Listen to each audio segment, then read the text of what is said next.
Wala. Eh, bakit may inuman? Yan ang diskarte!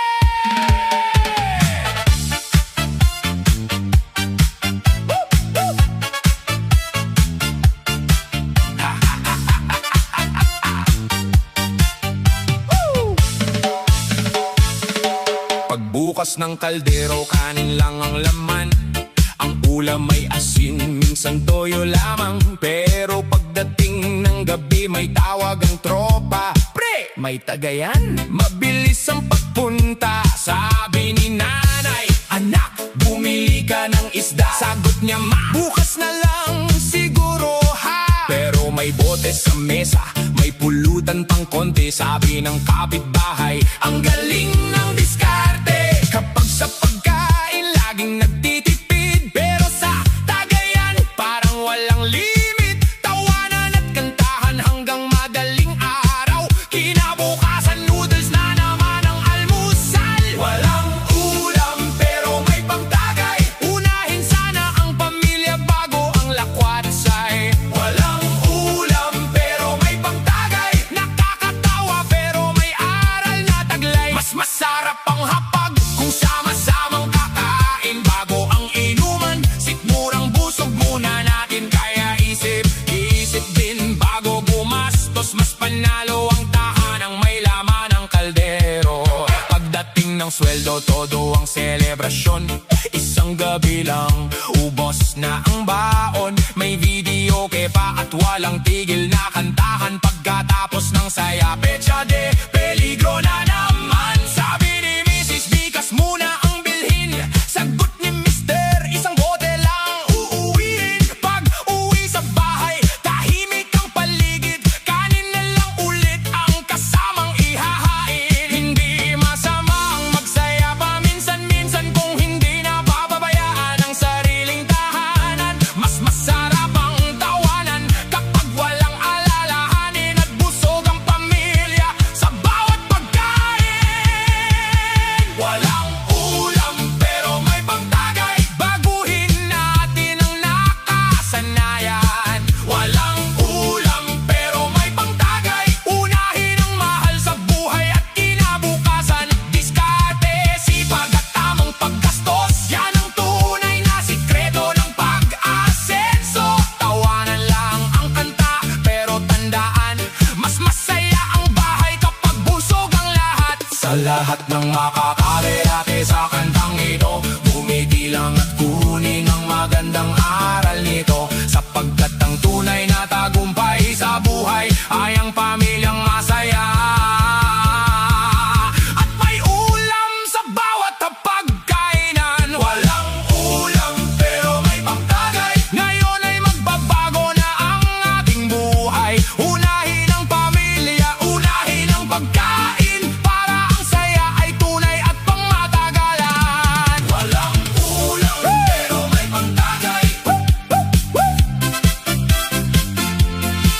Walang ulam pero may pangtagay. Walang ulam. Yo! Sa lahat ng tropang laging present sa group chat, pero kapag ambagan na, biglang offline. Kilala mo ba yan? Pag may outing, siya ang unang sumigaw. Tara na pare, ang lakas ng sigaw. Pero nang singilan na ng ambagan, biglang naubusan daw niyang laman ng pitaka. May pagkain, siya ang unang nakapila. Dalawang plato pa ang kinukuha. Pagdating sa bayaran ng renta, next time na lang. Lagi ang banat niya, laging active sa GC. Buong maghapon, puro emoji at sticker ang baon. Kapag sinabing pre, ang baga naman, sagot niya agad, load lang ang meron, load lang ang ambag. Pero sa pagkain, walang atras, load lang ang ambag. Sa selfie at video, siya ang bida. Kaibigan pa rin kahit ganyan. Pero sana'y patas ang ambag.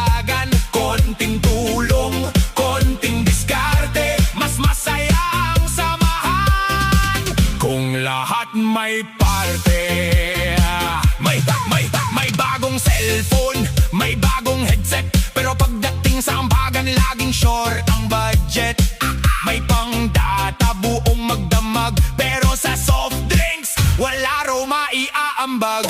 Kapag may birthday, todo ang kainan. May take home pa bago magpaalaman. Sabay sabi ng salamat mga tol. Pero ang ambag hanggang load lang talaga. Hindi mahalaga kung maliit o malaki.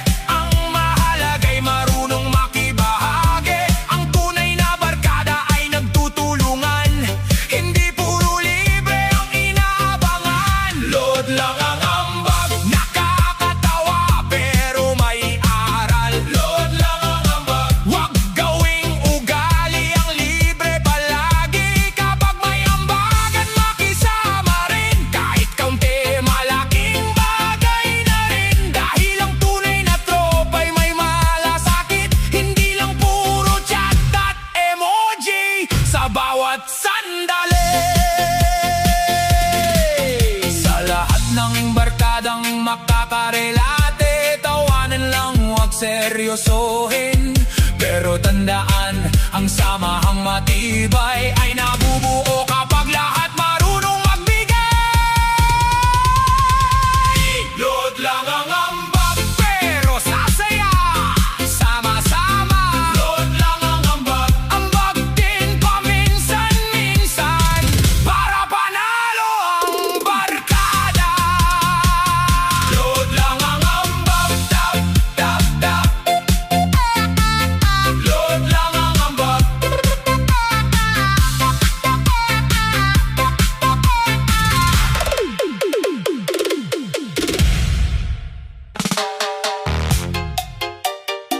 Uy!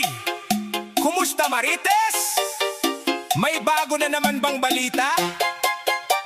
Teka lang ha, baka ikaw na naman ang unang nakakaalam.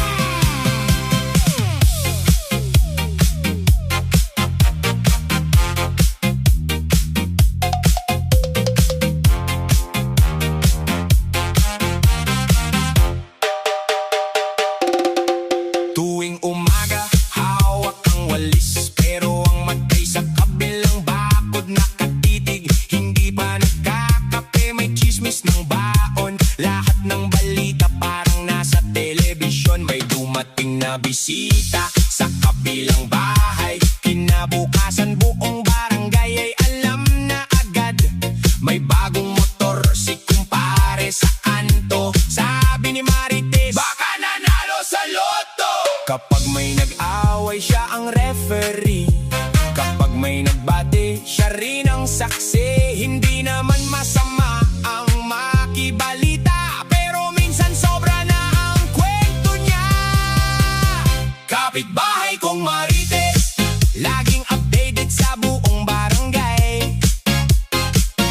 Kapitbahay kong Marites, mas mabilis pa sa internet ang balita.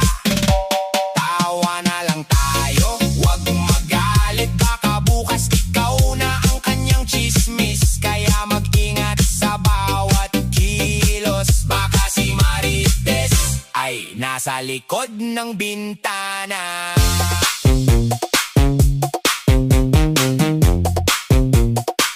May dumaan na delivery sa tapat ng bahay. Kanino kaya yan? Agad niyang tanong.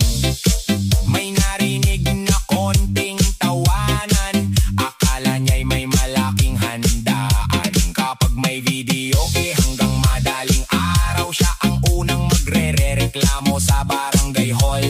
Pero kapag birthday niya at kumanta hanggang umaga, walang gustong magpatulog pa.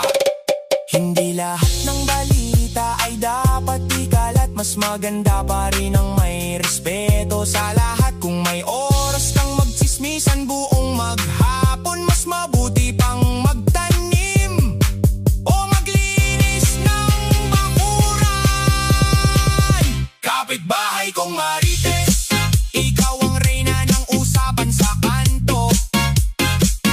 Kapitbahay kong Marites, lahat ng kwento ay parang may dagdag na detalye. Ngumiti na lang at huwag magdamdam, dahil minsan katuwaan lang naman. Pero tandaan mga kabarangay, mas masarap ang buhay kung kabutihan ang ikinakalat.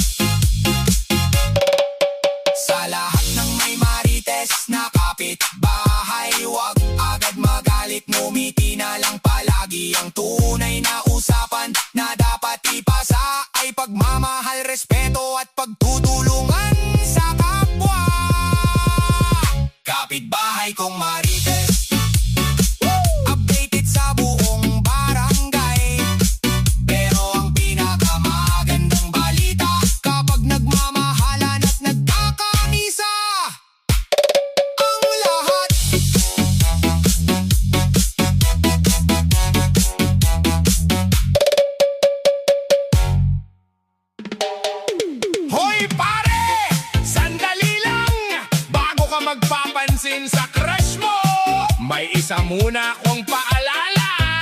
Ligo ka muna bago ka lumandi.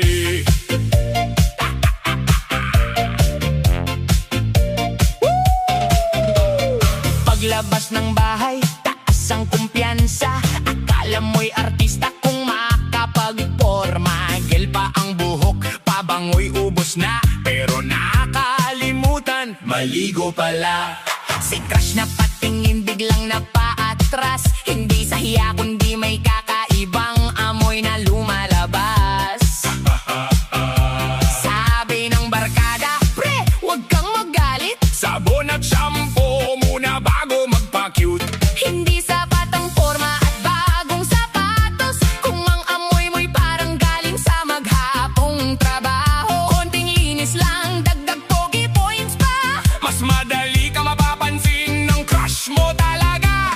Ligo ka muna bago ka lumandi. Sabon at tubig ang tunay na MVP. Ligo ka muna bago ka lumandi. Ngiti ni crush siguradong ibibigay sa'yo. Malinis sa katawan, bango pa sa paligid. Mas masarap lapitan, masaya ang bawat sandali. Kaya bago ka magpa-cute at magpakilig, ligo muna pare, saka ka umibig. Nag-selfie ka pa, todo ang anggulo. Pero si electric fan ayaw nang lumapit sa'yo. May bago kang polo at mamahaling relo. Pero ang kili-kili mo ang bida sa eksena. Sabi ni nanay, anak maligo ka na. Sagot mo, mamaya na.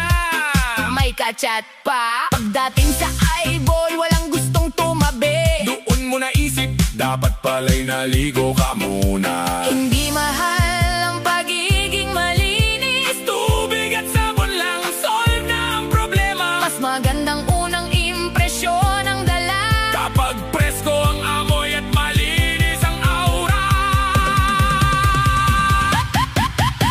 Ligo ka muna bago ka lumandi, para hindi ka takbuhan ng iyong sweetie. Ligo ka muna bago ka lumandi. Fresh na fresh, siguradong heavy. Hindi kailangan ng sobrang yabang. Mas panalo ang taong malinis ang dating. Kaya tandaan ng lahat, bata man o binata, ligo muna bago maligaw para panalo ka.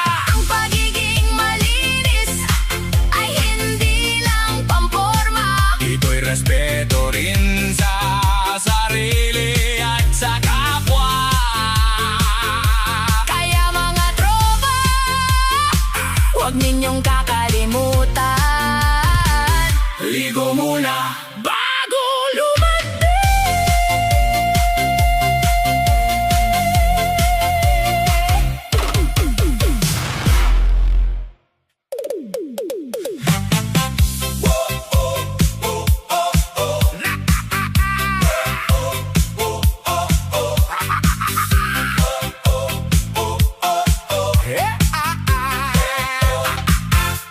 Nangutang ka noon, sabi mo'y sandali. Bukas na bukas daw, parang mabilis pa sa hangin. Lumipas ang linggo, umabot na ng taon. Ikaw ang nakangiti, ako ang napapailing. Ngayon tuwing magkikita, ikaw pa ang iwas. Biglang may lakad, biglang nagmamadali agad. Pero sa social media, todo ang pasikat. May bagong sapatos, may gala at may lakad. Sabi mo'y gipit ka, wala kang maibigay. Pero kada weekend may inuman at video. Kaya hindi ko alam kung matatawa o maiinis. Parang ako pa yata ang may utang sa iyo. Utang mo, bayad ko. Ikaw ang umutang, ako ang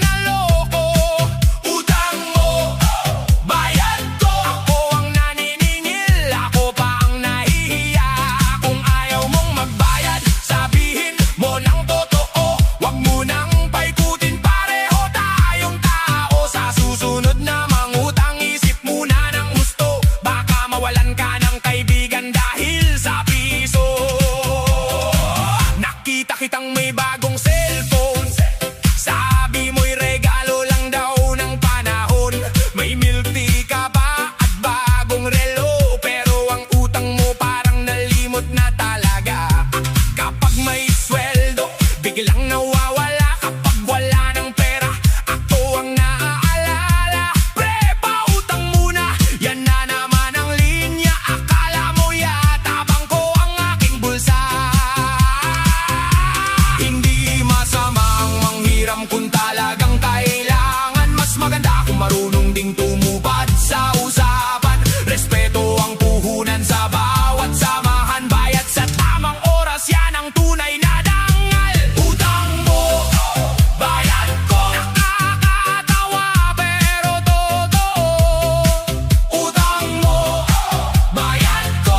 Huwag gawing biro ang pangako. Kapag nanghiram, huwag kalimutang magsauli. Para ang pagkakaibigan ay manatiling buo. Lagi diskarte at sipag ang tunay na puhunan. Hindi ang puro utang na walang katapusan. Sa lahat ng nakikinig, ito'y simpleng paalala. Ang utang ay bayaran kung may pagkakataon na masarap tumawa, masarap makisama. Pero mas masarap ang taong marunong tumupad sa salita.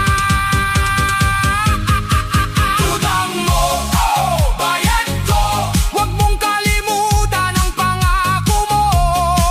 Utang mo, bayad ko. Kaibigan pa rin tayo, basta magbayad ka lang, bro.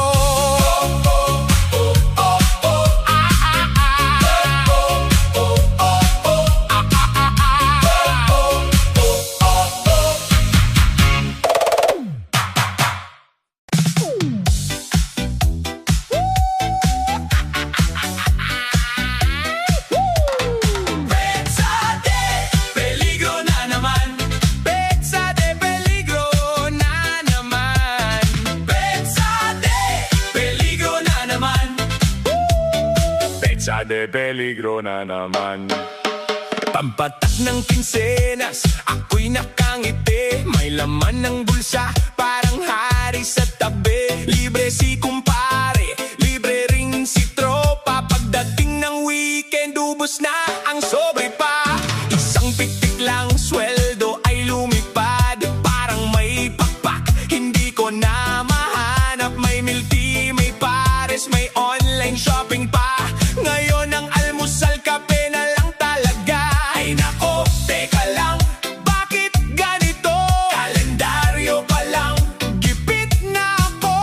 Wallet ko'y payat, hangin ang kasama. Petsa de peligro, heto na naman pala. Petsa de peligro na naman. Kanilang ulam ay imagination. Petsa de peligro na naman. Laklak ng tubig, busog ang tiyan. Tawa na lang kahit kapos minsan. Bukas baka sweldo ay dumaan. Kapit lang, huwag mawalan ng pag-asa. Lahat tayo dumaraan sa petsa de peligro.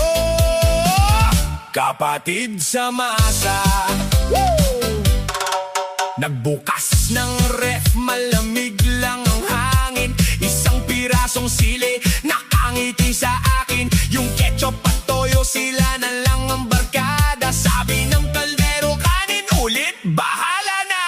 Nagchat si kaibigan, libre ka ba ngayon? Sabi ko, libre ako, pero wala akong baon. Naglakad pa uwi para makatipid. Exercise na rin, hindi na kailangan ng gym. Hindi bale kung gipit ngayong linggo. Hindi naman habang buhay ganito. Ang mahalaga ay may ngiti sa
peligro na naman.